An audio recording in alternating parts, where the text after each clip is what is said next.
This is how you choose a business partner. So I had many projects and many business partners, and these are my learnings after 25 years of entrepreneurship. So the first mistake you do is if you just start a company with your best friend. This sounds great, but often is a big mistake. Why?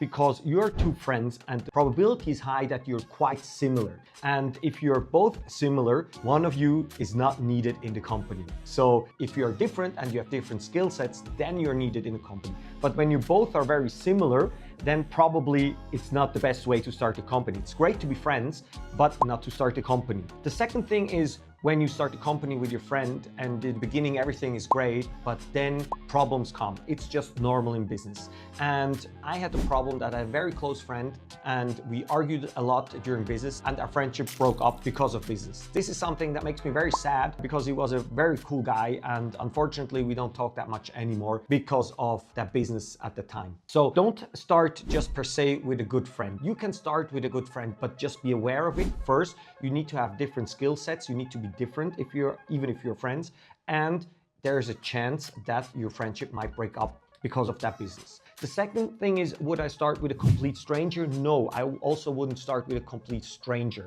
Why? Because it's important that when you work with somebody that you know how they work. Would I start a company with a completely strange person that I don't know? No, because you need to know how you work together, and just finding somebody at the fair and just saying, hey, you know what, let's start the business, often also doesn't work.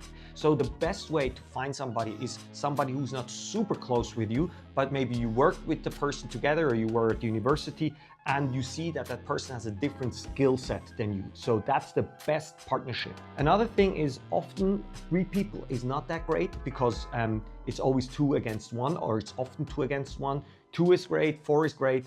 I believe 2 is the best. Then what would I do next is, when somebody's leaving the company, be very clear about it, that when somebody's leaving the company, that it's clear how you can leave the company and what you will get if you will leave the company in which year. So there's also no discussion if you're leaving the company. And the last part is, as mentioned before, you will have arguments in a company. Even though everything works out, you will have arguments, you see things different. And what helped me and my co-founder is that we had like date nights where we met once a month and we had just dinner and we talked business or no business. And it helped us just to have an open conversation once a month. What did we appreciate and what didn't we like? And the second we started these date nights, our relationship improved massively. So this is how you find a co-founder. Mark that whenever you start your own company, to find your best co-founder.